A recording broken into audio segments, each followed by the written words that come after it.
Assalamualaikum warahmatullahi wabarakatuh.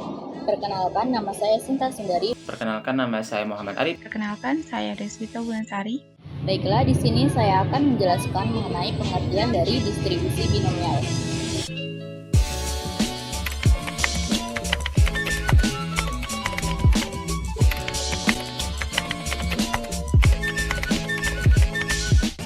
Distribusi binomial sendiri merupakan salah satu dari probabilitas diskrit atau biasa kita sebut dengan probabilitas ruang sampel diskrit, yaitu ruang sampel yang memiliki kemungkinan hasil yang terbatas dan dapat dihitung. Misalnya pada bilangan bulat seperti 1, 2, dan 0. Dan contohnya itu seperti probabilitas pelemparan mata dadu yang menggambarkan keberhasilan dalam suatu percobaan independen itu hanya memiliki dua kemungkinan hasil, yaitu sukses atau gagal. Baiklah, selanjutnya kita akan membahas apa itu distribusi dan apa itu binomial. Distribusi sendiri menurut statistika adalah cara menggambarkan bagaimana nilai-nilai variabel acak dapat tersebar di seluruh permukaan sampel. Distribusi sendiri memberitahu kita frekuensi atau kemungkinan-kemungkinan nilai-nilai tertentu yang terdapat dalam variabel acak. Kemudian binomial itu sendiri berasal dari kata bi yang artinya dua dan nomial yang artinya bagian. Jadi binomial adalah dua bagian. Istilah binomial merujuk pada konsep dua hasil atau dua pilihan. Sehingga distribusi binomial adalah cara untuk menggambarkan jumlah keberhasilan dalam suatu eksperimen percobaan independen yang hanya memiliki dua kemungkinan hasil, yaitu berhasil atau gagal.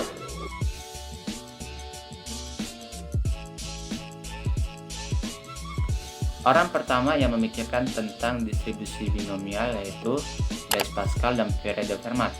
Awalnya pada abad ke-17, perjudian di kalangan atas cukup populer di Eropa. Banyak permainan yang dilakukan dengan mengandalkan konsep peluang, yaitu dadu atau permainan kartu. Dan salah satu masalah yang muncul yaitu bagaimana cara membagi hasil ketika permainan diselesaikan lebih awal.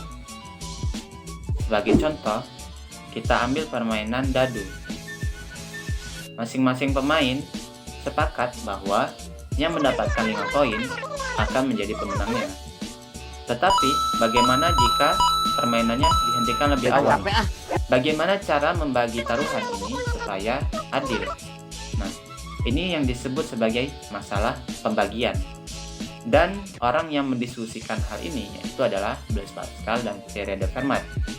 Pada tahun 1654, Blaise Pascal dan Pierre de Fermat bertukar surat untuk membahas masalah ini. Mereka memformulasikan solusi dengan cara yang mendasar dalam teori probabilitas. Nah, bagaimana Pascal dan Fermat mendiskusikan hal ini? Yang pertama, Pascal dan Fermat menggunakan konsep kemungkinan hasil masa depan untuk menentukan pembagian yang adil. Fermat mendekati masalah ini dengan menghitung semua kemungkinan hasil dari sisa permainan dan kemudian menghitung probabilitas kemenangan untuk masing-masing pemain berdasarkan situasi saat ini. Pascal mengusulkan dengan cara lain tetapi sejalan dengan ide Fermat, yaitu memperhitungkan probabilitas hasil permainan yang masih tersisa dan bagaimana pembagian taruhan harus mencerminkan probabilitas tersebut. Meskipun mereka tidak mengatakan secara langsung bahwa ini adalah distribusi binomial, tetapi ide-ide mereka kembangkan berkaitan dengan gagasan yang mendasari distribusi binomial. Sehingga pada tahun 1713 terbitlah sebuah buku yang berjudul Ars Conjectandi atau Seni Menebak yang ditulis oleh Jacob Bernoulli. Dan buku ini terbit setelah 8 tahun sepeninggalan Jacob Bernoulli. Bernoulli mengambil gagasan dasar tersebut dan mengembangkannya lebih lanjut, memberikan fondasi matematis dan juga lebih formal. Salah satu kontribusi besar Jacob Bernoulli yaitu adalah pengenalan konsep yang disebut percobaan Bernoulli. Ini adalah percobaan sederhana yang hanya memiliki dua kemungkinan hasil, yaitu sukses atau gagal, ya atau tidak. Dengan probabilitas yang kita miliki, kita anggap sukses itu adalah P dan gagal itu adalah 1 dikurang P. Kemudian tak kalah penting, Bernoulli juga mengemukakan hukum bilangan besar atau Law of Large Number, disingkat LLN. Ini adalah konsep yang menyatakan bahwa semakin banyak percobaan, maka rata-rata hasil percobaan tersebut akan mendekati nilai yang kita harapkan. Sebagai contoh, misalnya kita mengamati nilai ujian dari sekumpulan siswa dengan rata-rata 70. Jika kita mengambil sampel kecil dari siswa, rata-rata nilai mereka mungkin berbeda jauh dari 70, misalnya 65 atau 75. Tetapi jika kita terus mengambil lebih banyak sampel atau mengamati seluruh populasi siswa, rata-rata nilai mereka akan mendekati 70. Hukum ini menunjukkan bahwa dengan semakin banyaknya data atau percobaan yang kita lakukan, maka kita akan mendapatkan hasil yang lebih stabil dan sesuai dengan nilai yang kita harapkan. Pada dasarnya, hukum ini membantu menjelaskan mengapa rata-rata dari sejumlah besar percobaan bisa menjadi perkiraan yang baik untuk nilai yang kita harapkan. Setelah memperkenalkan dua konsep tersebut, Jacob Bernoulli melangkah lebih jauh lagi dengan mendiskusikan hasil dari pengulangan percobaan tersebut.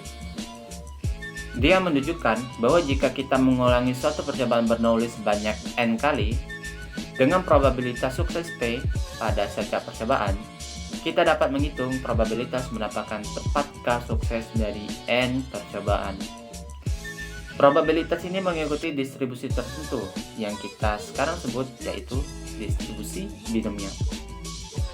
Bernoulli menemukan rumus untuk menghitung probabilitas mendapatkan K sukses dari n percobaan, yaitu kombinasi dari n percobaan dan K sukses dikali dengan P pangkat K dikali 1 dikurang P pangkat n dikurang K. Nah, P pangkat K di sini adalah probabilitas sukses pada K percobaan, dan 1 dikurang P pangkat n dikurang K adalah probabilitas gagal pada sisanya.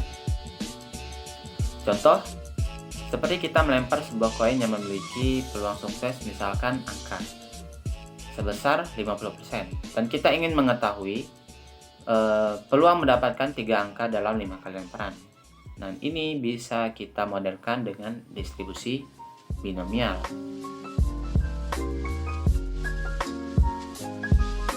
Di sini saya akan menjelaskan mengenai bukti rumus dari distribusi binomial. Yang pertama, probabilitas sukses dari setiap percobaan adalah P dan probabilitas gagal adalah 1 dikurang P. Yang kedua, untuk mendapatkan hasil tertentu seperti tepat K sukses dalam setiap n percobaan, maka kita harus menghitung jumlah di mana K sukses dapat terjadi dalam sebuah n percobaan. Ini merupakan masalah kombinatorial dengan bentuk kombinasi NK. Yang ketiga, untuk mendapatkan K sukses, setiap sukses terjadi dengan probabilitas P. Jadi, probabilitas untuk setiap sukses dalam kombinasi tersebut adalah P pangkat K karena ada K sukses. Karena kita mengalihkan probabilitas sukses P dengan dirinya sendiri sebanyak K kali. Ini karena kita membutuhkan K hasil sukses dan setiap sukses terjadi dengan probabilitas P. Yang keempat, untuk mendapatkan n-K gagal, setiap gagal terjadi dengan probabilitas 1 dikurang P. Jadi, probabilitas untuk setiap gagal dalam kombinasi tersebut adalah 1 dikurang P dipangkatkan n-K, karena ada n-K gagal. Selanjutnya, kita akan menggabungkan setiap probabilitas sukses dan gagal dan kombinasi memilih K sukses dalam n percobaan dengan cara mengalihkannya. Mengapa dikalikan? Karena kita ingin menghitung probabilitas untuk semua cara yang mungkin.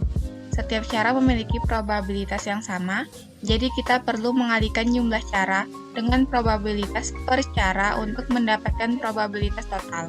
Sehingga didapat rumus kombinasi NK dikali P pangkat K dikalikan 1 dikurang P dipangkatkan n-K, di mana Px sama dengan K adalah notasi untuk probabilitas bahwa variabel acak X sama dengan nilai K. Dengan kata lain, ini adalah probabilitas mendapatkan tepat K sukses dalam percobaan. Sehingga, rumus untuk distribusi binomial dapat ditulis Px sama dengan K sama dengan kombinasi dari NK dikali P pangkat K dikalikan 1 dikurang P dipangkatkan N min K. Distribusi binomial yang ditemukan oleh Bernoulli memainkan peran penting dalam berbagai bidang, terutama dalam statistik dan ilmu probabilitas. Ini karena banyak masalah di dunia nyata dapat dimodelkan sebagai serangkaian percobaan biner, misalnya sukses atau gagal, dan ya atau tidak. Sebagai contoh, misalnya dalam pengambilan sampel survei, distribusi binomial dapat digunakan untuk memperkirakan probabilitas bahwa sejumlah orang dalam sampel memberikan jawaban tertentu. Dalam kontrol kualitas industri, distribusi binomial digunakan untuk memperkirakan jumlah produk cacat dari sejumlah sampel. Sedangkan di dunia medis, distribusi binomial digunakan untuk menghitung peluang bahwa sejumlah pasien akan sembuh dari pengobatan. Agar lebih paham mengenai materi distribusi binomial, mari kita masuk ke salah satu contoh soal.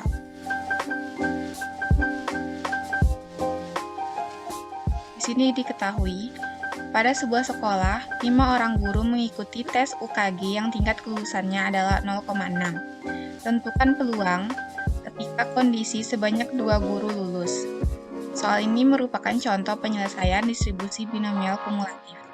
Penyelesaiannya yaitu diketahui N sama dengan 5 dari 5 orang guru tadi, lalu didapat tingkat kelulusannya adalah 0,6 yaitu P-nya, lalu Q atau 1 dikurang P adalah 0,4.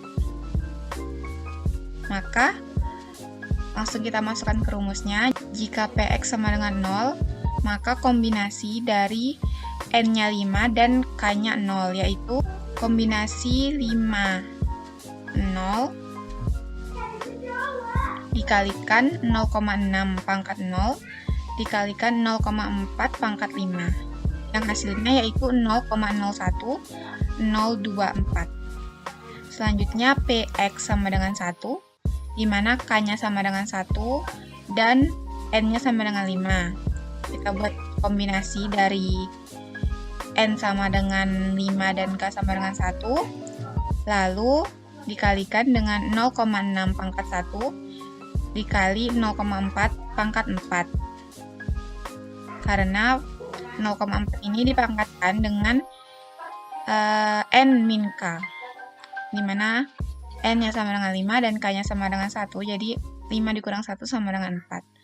Lalu didapatkan hasil 0,0768. Lalu yang terakhir, di mana X sama dengan 2, jadi kita cari kombinasi dari N sama dengan 5 dan K-nya sama dengan 2, lalu dikalikan dengan 0,6 dipangkatkan K yaitu 2, dan dikali 0,4 dipangkatkan N min K yaitu 5 dikurang K, K-nya 3, dikali 0,4 dipangkatkan N min K, yaitu N-nya 5 dan K-nya 2, jadi N kurang K itu 3.